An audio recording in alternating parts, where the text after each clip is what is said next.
Thanks so much, Deetra.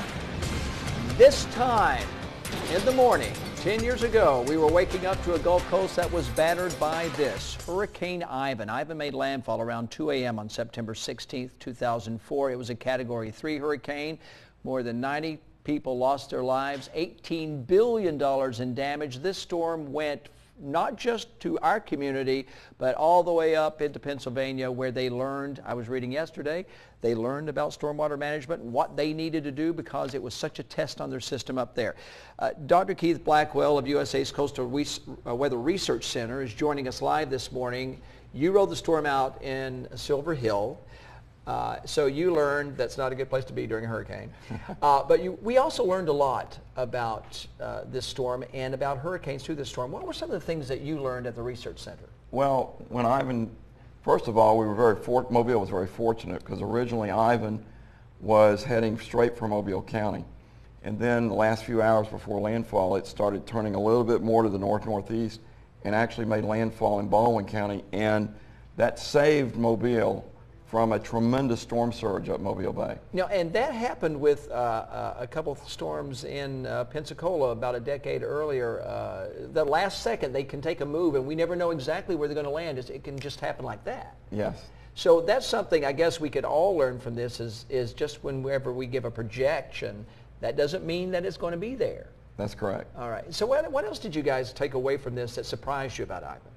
Well, when we went back and did some research on Ivan's landfall, we found in the eastern eye wall of Ivan, which was over Perdido Key and up to Perdido Bay and up the Perdido River and so on and so forth near the Alabama-Florida line, that there were some extremely strong thunderstorms that were rotating up the east side of the eye wall there, and very large, very heavy collapses of precipitation were occurring within these large masses of precipitation. Just dropping huge quantities of rain. Huge amounts of rain would be forming up 10, 20,000 feet above the ground and then collapsing down to the surface. And we believe that these were associated with extreme wind gusts in that region, what we call collapsing cores. We actually did research on this, presented some evidence of this at some national conferences and so on and so forth. So it's almost like just dumping a huge bucket of water, just bam, on one area. Yes. It's a deluge.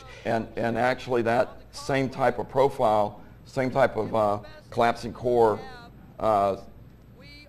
entity went right on up through Atmore and on up into Monroeville. There was damage. Places like that. And yeah. there was physical damage that you could see all the way up through those areas, Clark County and everywhere. I mean, this was a storm that just left so many impressions on so many communities, came back and visited us again, and that's why its track was so long and a couple of weeks, it seemed like. Yes, it actually reformed. It actually went up, moved off the mid-Atlantic coast as just a tropical disturbance again, and then came on back into the Gulf of Mexico, actually across Florida, and then reformed into a tropical storm in the Gulf of Mexico, and then moved into, near Cameron, Louisiana, as a tropical storm. Insult to injury, is what that was. Couldn't get rid of Ivan.